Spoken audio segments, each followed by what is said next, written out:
I pozdrav svima ljudi, danas radimo jedan klip na temu misterija šta se nalazi ispred banke sveta. Neki kao govore, kao da se nalazi neki kao kuća napravljena od zlata, zlatokoski, i da se nalazi neka kutija u tome sa blagom. Sad ćemo da vidimo šta se tu stvari nalazi. To je naravno da vam kažem easter egg koji naravno nije za stalno.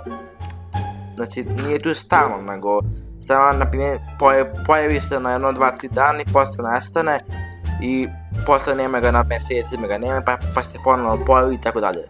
Evo ako samo da vidimo gdje je to, znači to ne bude tu, treba da vam piše Biome Extreme Hills. Znači vidite, treba da vam piše Biome Extreme Hills, to mora da vam piše.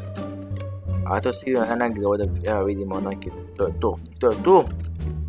Sad da vidim da li to možda negdje u pećini, vidim neka pećina dole. Ček sam da vidim. Nije, stavim.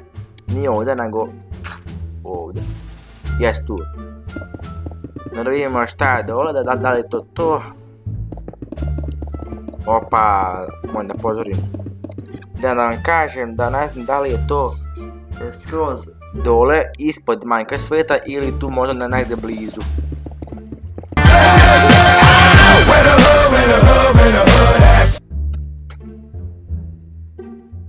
Vidite, aha, ste vidjeli ti to? Vrlo čudno, ali u principu to je to. Koji djavo? Vidite, nisu ostavili uopšte pologu do vrata otvorim, pošto su mislili kao da će biti u preživljavanju, ali nisu naravno. Ne vezi. Opa. Ne vezi. Evo koliko to mari malo. Ovdje vatra ne gori, ne znam zašto. Ovdje gori, a ima neke prozori uopšte, ne znam sad, evo. Da vidimo šta je ovdje. 1, 2, 3, opa. Imamo neke dijamanti, 18 komada zlata, 3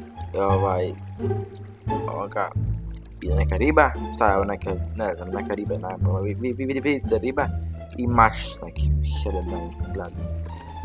Zove se, namjerno se stavio da se zove Herobrine's Gladius. A sad ne znam šta to znači, da znam ko je Herobrine, ali Gladius baš i ne znam. Ali u principu nema ništa zanimljivo ovdje, nego samo sam našao to, dobijete samo, uopšte ništa posebno, evo, brišite to. Znači ništa posebno, 18 pologa zlata, tala i malo ovoga, 6 komada dijamanata i to je to. Znači bukvalno skoro da ništa nisam dobili, to i vi možete sami naći naravno ovako. I naravno to i glupost. Glupost što su napravili. I šta sad da vam kažem, to će biti to, danas klip i vidimo se u sljedećem.